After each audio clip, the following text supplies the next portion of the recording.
5 minutos atrás, a vingança furiosa da Ucrânia. As forças armadas da Ucrânia estão destruindo a Rússia. A zona cinzenta está se espalhando pelo território do inimigo. Os russos, em pânico, estão atirando nos próprios soldados. Na Rússia, foi declarado um dia neutro. Isso é um verdadeiro choque. A China esperou por isso e atacou com tudo. Xi Jinping colocou Putin de joelhos e o fez se arrepender do que fez. A tensão atingiu o nível máximo. A Ucrânia está triunfando.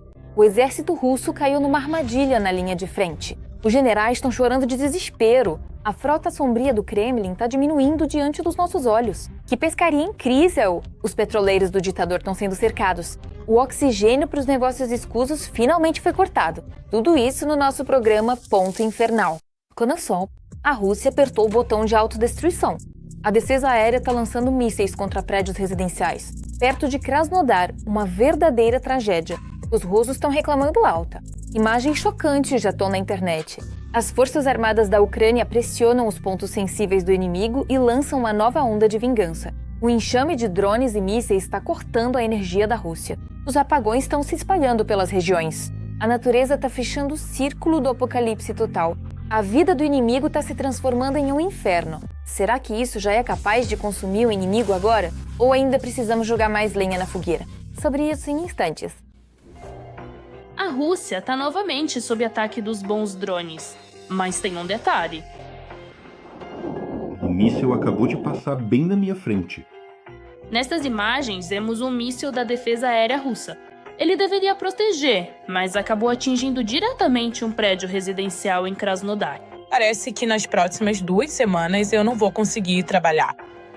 Por mais estranho que pareça, a versão oficial é que foi um ataque de um Shahed. Mas a versão não oficial é que a defesa aérea russa mudou de lado. Agora está com a Ucrânia e com a justiça. E não estamos falando de sistemas de defesa aérea antigos, mas sim dos novos, que, segundo a classificação dos russos, não têm equivalentes. E vale ressaltar que as estatísticas dos ataques a prédios residenciais, e principalmente a geografia desses ataques, são impressionantes. Moscou, região de Moscou, Kink e ainda Belgorod. Isso é uma prova clara de que o sistema de defesa aérea russo é imperfeito. Mas, infelizmente ou felizmente, acaba que os russos deveriam temer ainda mais não os ataques da Ucrânia, mas sim seus próprios mísseis imprevisíveis. Dizer que isso é um acaso já é, na verdade, mais uma prática comum do sistema de defesa aérea russo. E isso está longe de ser um caso isolado. Uma situação semelhante, podemos lembrar, aconteceu quando até mesmo um avião civil do Azerbaijão foi abatido no céu sobre a Federação Russa. Enquanto alguns mísseis russos caem sobre suas próprias casas, outros, de ataque, a Rússia lança contra a Ucrânia. Um dos objetivos é deixar o país sem luz e sem aquecimento, especialmente agora no inverno. Mas é justamente aqui que o bumerangue começa a voltar. A cidade de Ariel, a infraestrutura de combustível e energia está sob ataque. Além disso, a falta de luz aumenta a sensação de imersão total no ambiente. Mas não só Ariel, Belgorod também recebeu sua dose de diversão, ou melhor dizendo, a usina termoelétrica de Michurinsk. A Ucrânia responde com ataques à infraestrutura energética russa, subestações, usinas termoelétricas, em geral alvos que trabalham para a guerra. Um conjunto inteiro de questões é resolvido no momento do ataque à infraestrutura energética no território do país ocupante. Isso inclui sim a criação de tensão social, mas em primeiro lugar é a redução das capacidades do complexo militar industrial russo, ou seja, a paralisação efetiva das empresas do setor militar russo. E mesmo depois de tudo isso, na Rússia continuam afirmando que está tudo sob controle, sem nenhum detalhe ou explicação. E, consequentemente, para que os russos não se perguntem por que está assim, eles tentam minimizar o clima negativo na mídia com mensagens dizendo que está tudo sob controle. Ou seja, tentam passar para o cidadão russo a ideia de que existe uma rígida vertical de poder presidencial funcionando e, consequentemente, todas as contramedidas no momento de enfrentar o lado ucraniano têm um efeito positivo. Às vezes parece que não é só a Ucrânia que está se vingando da Rússia. Até mesmo o inverno comum vira um desafio que o sistema não consegue superar.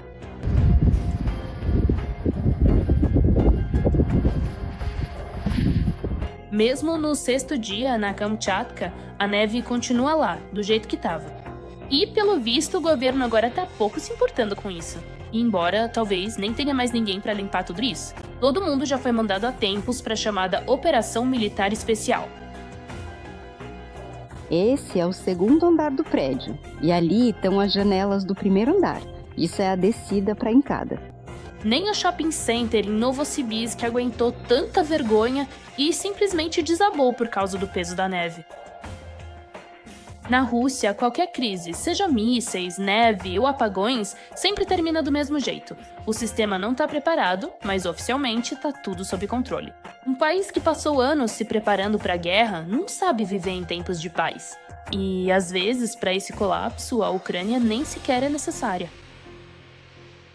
Já não faz mais sentido esconder isso. A China está mudando de rumo. Um tapa de Xi Jinping em Putin pela perda da Venezuela. A fúria do Império do Meio ressoa ainda mais forte. Moscou está em choque. A aliada fiel despejou acusações. A China estragou as relações com a Europa e, ao que tudo indica, está se preparando para corrigir a situação com urgência. Pequim está abrindo mão da energia elétrica russa. A Ásia Central está pronta e se prepara para dar o golpe final. Tudo isso em detalhes, não perca a seguir. Não são amigos nem parceiros, mas sim patrão e subordinado. É exatamente assim que ultimamente descrevem a relação entre a China e a Rússia. E, como você deve ter imaginado, o poder e a autoridade estão nas mãos de Pequim. Embora o Kremlin insista ano após ano que a China é seu irmão, amigo e parceiro. Nossas relações são de igualdade, mutuamente benéficas e não oportunistas. A República Popular da China, ela tem um caráter excepcionalmente elevado e se baseia na confiança mútua. A China é nosso parceiro estratégico e aliado. Na verdade, a cada ano a Rússia se parece cada vez mais com um vassalo da China. Um apêndice de matérias-primas ou um ativo lucrativo. Até certo ponto. A China basicamente transformou a Rússia em seu parceiro júnior. E às vezes a Rússia chegou a atuar quase como um proxy da China. E isso também precisa ser entendido. Outro golpe nas relações diplomáticas foi Putin aceitar em silêncio o destino de seu aliado Nicolás Maduro. Pedimos à liderança americana que liberte imediatamente o presidente legitimamente eleito de um Estado independente e seus companheiros. Isso, considerem, foi a única reação da Rússia aos acontecimentos na Venezuela. Mas a ausência do tradicional discurso de Moscou sobre como o Ocidente é ruim não é o único motivo das dúvidas da China em relação à Rússia.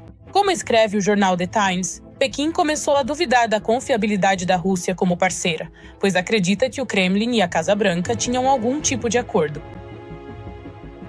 Segundo uma fonte do jornal, as autoridades russas não compartilharam com os chineses sua avaliação da situação na Venezuela, nem a decisão de retirar de Caracas, no final de dezembro, seus diplomatas e suas famílias. Como resultado, a China foi pega de surpresa pela operação das Forças Especiais Americanas. Tudo isso causa indignação em Pequim e acalorados debates sobre as relações entre a China e a Rússia. E, em alguns círculos, houve até suposições de que o silêncio dos sistemas de defesa aérea russos na Venezuela durante a incursão americana não foi uma coincidência, mas sim um indício de cooperação entre Moscou e Washington, segundo escreve o Times. Agora já se fala que Xi Jinping nunca vai perdoar Putin pela perda de Maduro e, consequentemente, da Venezuela com seus recursos. Havia cálculos econômicos baseados no petróleo Venezuela. A China até construiu uma enorme refinaria de petróleo projetada especificamente para o tipo de petróleo venezuelano. Existem diferenças ali. Em princípio, essa refinaria só pode processar esse tipo de petróleo. E sabe-se que a Rússia forneceu seus sistemas de defesa antiaérea para a Venezuela. E então, logo depois que de fato aconteceu aquela complexa operação militar especial dos americanos em território da Venezuela, o líder Nicolás Maduro foi finalmente capturado pelas forças. E vamos todos nos lembrar de mais uma coisa muito importante. Havia também muitos grupos de mercenários russos presentes na Venezuela naquele momento. Chegou a ter até um general russo inteiro que ensinava os venezuelanos a arte da guerra. Mas essa não é a principal razão das fissuras nas relações da Rússia com o vizinho oriental. Como dizem em Pequim, a Rússia prejudicou seriamente as relações da China com a Europa. Embora o isolamento da Rússia devido à guerra na Ucrânia tenha trazido benefícios econômicos para a China, também são evidentes os atrasos no estreitamento dos laços entre os dois países, destacou em entrevista, pouco antes da captura de Maduro, o professor Qiao Qinggu, ex-reitor da Faculdade de Estudos Internacionais da Universidade de Pequim e um dos estrategistas chineses mais influentes. Ele apontou que, no topo desses atrasos, está o agravamento das relações atuais e futuras com a Europa, acrescentando que a resolução do conflito na Ucrânia seria benéfica para a China. Essa é uma opção que a China considera, apesar de ter sido justamente a guerra que transformou a Rússia em seu vassalo. Na época, a China tornou-se uma tábua de salvação para a Rússia sob sanções. Mas durante todo esse tempo, Pequim não via a Rússia como parceira, mas sim como um hipermercado de matérias-primas, onde tudo tem desconto de 50%. Até mesmo dentro do governo russo, algumas vezes, de forma anônima, já disseram que a China simplesmente está usando a Rússia e que isso é um roubo, não uma parceria. A China de hoje está nos transformando rigidamente em uma colônia de matérias-primas. Ela está destruindo o nosso setor real com o fluxo de sua produção, de seus produtos. Nós somos só matéria-prima, pessoal. Ele quer nos mantém em um estado semi-oprimido. Mas hoje, esse lucro econômico não consegue compensar o dano que a amizade com a Rússia causa à China. Mas, de fato, a China começa a receber desta guerra não só benefícios, mas também prejuízos. Vamos relembrar o problema com os exercícios na Bielorrússia, quando houve uma provocação russa com drones contra a Polônia, e a Polônia fechou sua fronteira. E 10% das exportações chinesas vão para a Europa, através da Bielorrússia. Total! Portanto, parece que Pequim embarcou no caminho de se distanciar de Moscou, em particular no âmbito econômico. Pela primeira vez em 5 anos, o comércio da China com a Rússia diminuiu.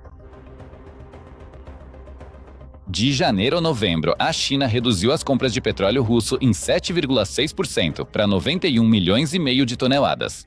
Ao mesmo tempo, em termos monetários, as exportações despencaram 20% devido à queda dos preços e aos descontos, segundo especialistas do Instituto Gaidar, citando dados da alfândega da China. A importação de derivados de petróleo pela China caiu 3% nos destilados leves e 33% nos pesados.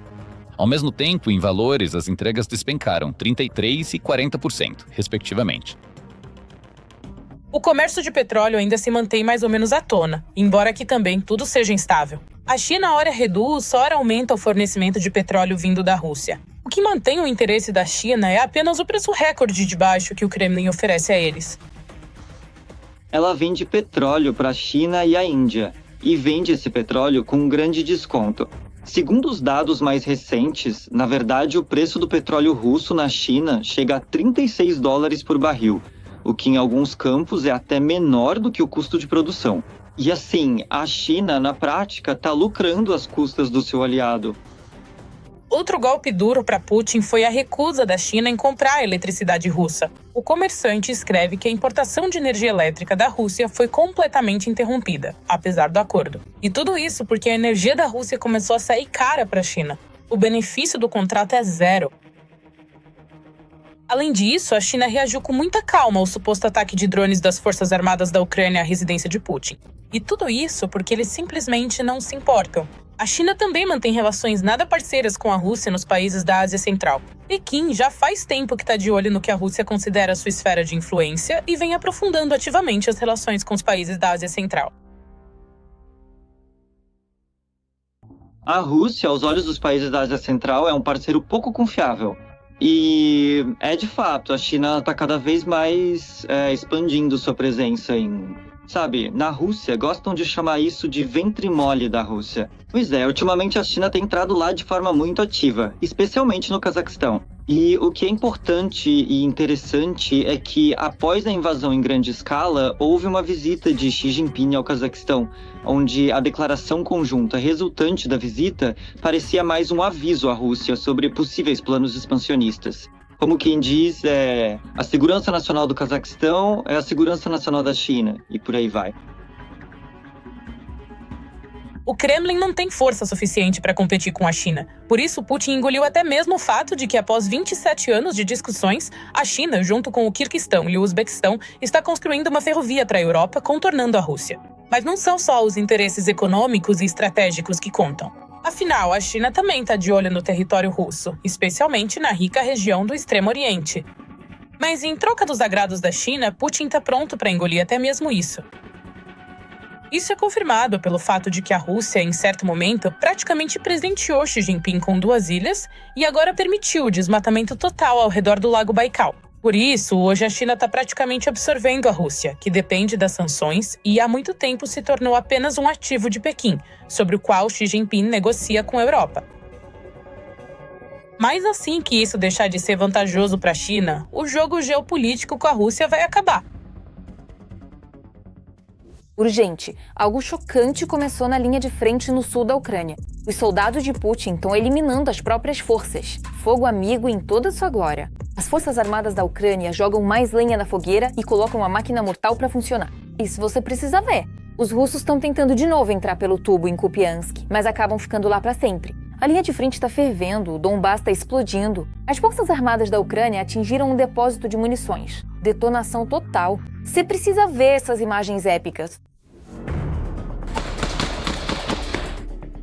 Os russos estão em caos na linha de frente, e fogo amigo virou rotina. Isso foi relatado pelo agrupamento de tropas Kharkiv. Foi destacado que, na área de responsabilidade deles, os ocupantes do 82º Regimento de Fuzileiros Motorizados da 69ª Divisão frequentemente caem sob fogo amigo. Durante o avanço simultâneo dos soldados do 1º e do 3º Batalhão para a mesma posição, foram registrados 2 feridos. O batalhão de fuzileiros motorizados do inimigo está sob ataques constantes de artilharia e drones.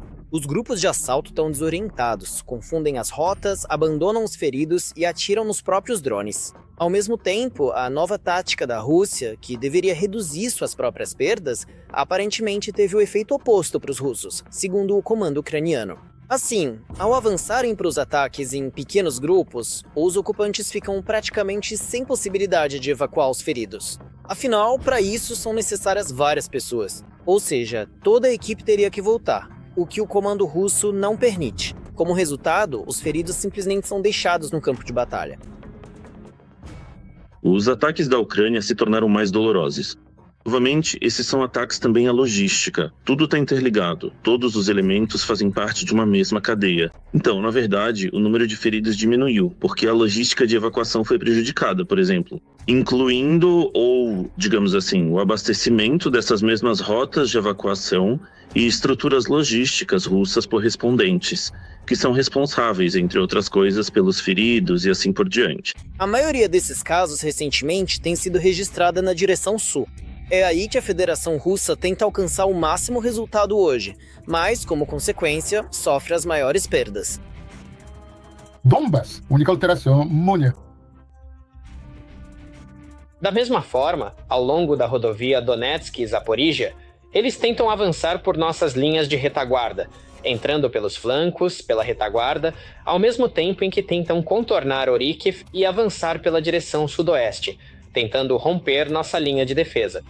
Assim, se tiverem sucesso neste plano, capturarão todo o nosso agrupamento de forças do sul, capturando e obtendo vantagem.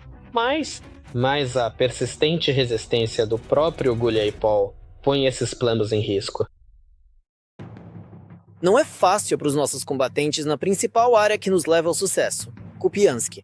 Apesar de os russos terem sido praticamente expulsos das cidades, eles ainda tentam infiltrar-se nos assentamentos por rotas já conhecidas, dizem os analistas. Segundo os militares ucranianos, os russos restabeleceram o acesso ao tubo após a operação ucraniana de explosão de sua seção subaquática e continuam usando-o para transferir soldados regularmente. Por sua vez, os ucranianos monitoram de perto todas as possíveis saídas com a ajuda de drones e começam a eliminar os russos assim que eles aparecem do lado de fora. Como resultado, nos pontos de saída há um acúmulo significativo de corpos de soldados das Forças Armadas da Federação Russa. No entanto, a tática de cobrir o campo de batalha com cadáveres não é algo que combine com a Ucrânia, e as Forças Armadas da Ucrânia revelam parcialmente como conseguem preservar seu efetivo. Assim, recentemente, soldados do 3º Corpo de Exército contaram sobre uma operação única, quando um drone terrestre, sozinho, manteve posições por mais de um mês, posições que em outras circunstâncias teriam que ser defendidas por 6 soldados ao mesmo tempo. A máquina abria fogo praticamente sem parar, sempre que apareciam militares russos, e assim protegia os soldados ucranianos que estavam atrás dela. O drone exigia manutenção técnica e reabastecimento de munição a cada 2 dias, enquanto a equipe se abrigava a 4 quilômetros da linha de frente.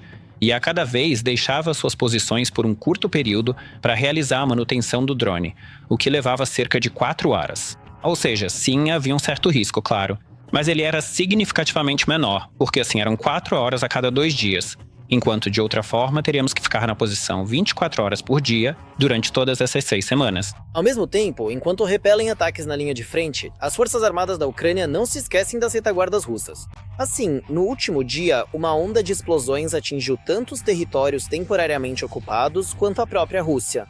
Em particular, foi destruído um depósito de drones na região de Lugansk, assim como mais uma refinaria de petróleo do outro lado da fronteira. As consequências são óbvias. Militares... Aqui, tudo tá claro. Um ataque à composição de UAVs, como o mesmo tanque, representa uma redução das capacidades do exército russo, tanto para reconhecimento quanto para manobras, nos próximos dias. E, claro, ele desfere os golpes apropriados. Ao mesmo tempo, um depósito de munições também foi destruído na região de Donetsk. Um incêndio deflagrou em Debaltsev, na região ocupada de Donetsk. Páginas ucranianas relataram um ataque ao depósito de munições, conforme informou a Astra. Assim, o canal ucraniano Supernova compartilhou um vídeo no qual é possível ouvir sons característicos da detonação de munição.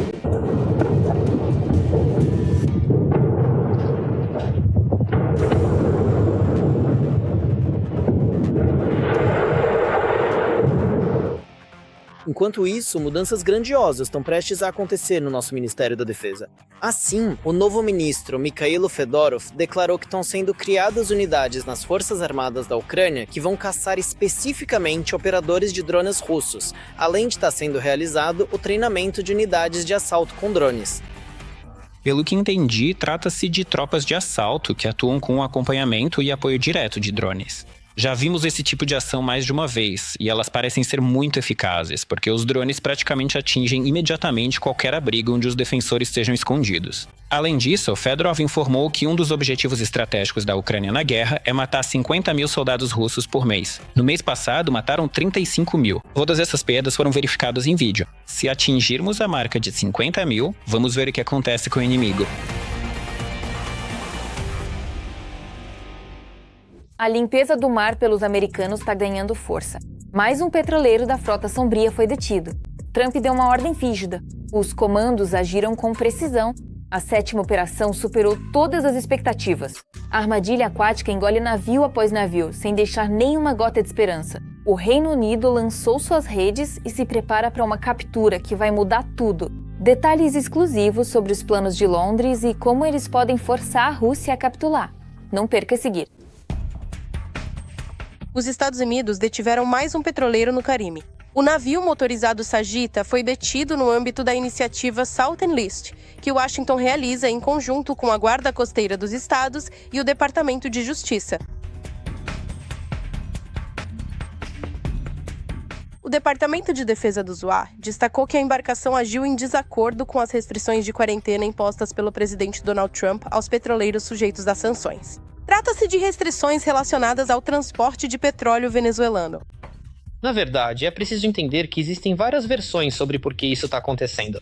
Uma das versões, aliás, é que tudo isso foi causado por uma reunião do Conselho de Segurança da ONU, na qual o representante da Rússia, Vassily Nebenzia, começou a dizer que isso era uma violação de todas as regras existentes no mundo, um ataque à ordem internacional, e fez muitas acusações que os Estados Unidos não entenderam. Eles não entenderam por um motivo simples. Os Estados Unidos consideram que a guerra da Rússia contra a Ucrânia viola todas as regras internacionais. Assim, acreditam que essas regras já não funcionam e, consequentemente, na visão deles, ninguém deveria falar sobre elas, especialmente aqueles que as violam. O Pentágono declarou que vai reforçar o controle sobre o petróleo venezuelano. Anteriormente, surgiu a informação sobre a apreensão pelos Estados Unidos do 6º petroleiro ligado à Venezuela. Os EUA voltaram à doutrina Monroe, segundo a qual todo o hemisfério ocidental é uma esfera de interesses dos Estados Unidos e ninguém deve se meter lá. Como a Rússia mantinha comunicação com a Venezuela e ajudava no transporte do seu petróleo, além de enviar algumas cargas para lá, os Estados Unidos começaram a agir contra isso, mas não do jeito que faziam antes, e nem como a Europa faz, apenas ameaçando com o dedo, mas sim desembarcando unidades especiais que apreendem esses navios.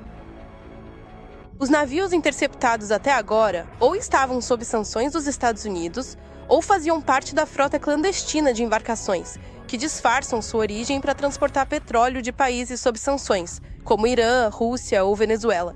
Nesse caso, os Estados Unidos começam a mostrar na prática qual pode ser o problema das sanções, quando não é só algo escrito em teoria em algum lugar dizendo que isso não pode ser feito. E, sabe, a severidade das leis é compensada pela falta de obrigatoriedade em cumpri-las. Mas quando realmente começam a cumpri-las, quando tudo que está sob sanção é apreendido. Pelo menos 2 petroleiros, Spring Fortune e Rage Whale, estão sob sanções britânicas e, segundo as autoridades, navegam sob bandeiras falsas de Camarões e Zimbábue, respectivamente. Ambos os navios transportam petróleo bruto e, segundo se afirma, podem se tornar alvo de possíveis operações de acordo com a lei de sanções e combate à lavagem de dinheiro. E o Reino Unido, desde o início da guerra em grande escala na Ucrânia, foi talvez o principal, não apenas apoiador da Ucrânia, mas o país que sempre esteve disposto a ir além, mais do que os Estados Unidos e ainda mais do que a Europa no apoio à Ucrânia. Segundo informações de fontes da mídia, representantes da OTAN no Reino Unido também estão monitorando a movimentação de pelo menos mais 3 navios no Atlântico, suspeitos de pertencer à frota sombria russa. Como escreve o The New York Times, Londres pretende apreender os navios da frota sombria da Rússia que estão sob sanções e transferir os recursos obtidos para a Ucrânia. Por hoje é só da minha parte. Eu fui Darina Gutskalo. Mais notícias quentes no nosso próximo boletim. E enquanto isso, não se esqueça de se inscrever e deixar o seu like. Até a próxima!